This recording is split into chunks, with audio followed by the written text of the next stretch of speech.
मनोज जरांगे यांची मोठी घोषणा।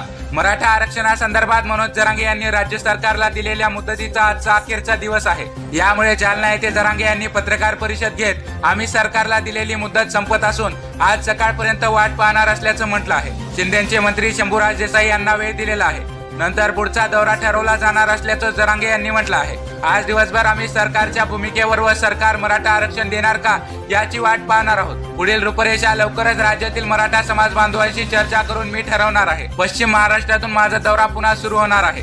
आम्ही सगळे सोयऱ्यांची अंमलबजावणी करणारच आहोत। शिंदे समितीने काम सुरू ठेवावे व कुणबी प्रमाणपत्र देणे सुद्धा चालू करावे अशी मागणी मनोज जरांगे यांनी केली आहे। काही अधिकारी जाणून बुजून प्रमाणपत्र देण्यास टाळाटाळ करत आहेत, हे सुद्धा चुकीचं आहे। सरकारने याकडे लक्ष देण्याची गरज आहे। आंदोलनादरम्यान अंतरवाली सराटी येथे ज्या काही मराठा समाज बांधवांवर केसेस दाखल झाल्या त्या सुद्धा सरकारने मागे घ्याव्यात, अन्यथा सरकारला मराठ्यांचा रोष परवडणार नाही। येणाऱ्या विधानसभेमध्ये मी 288 उमेदवार पाडेन। आता सरकारने आरक्षण द्यावे, भ्रमात राहू नये। राज्यातील कोट्यावधी मराठ्यांना न्याय द्यावा असा इशारा मनोज जरांगे यांनी शिंदे सरकारला दिला आहे। शिंदे सरकारकडून मराठा आरक्षणाचा प्रश्न सुटणार का यावर तुमची प्रतिक्रिया नक्कीच कमेंट बॉक्स मध्ये व्यक्त करा आणि अशाच राजकीय घडामोडींसाठी चॅनलला सबस्क्राईब करायला विसरू नका।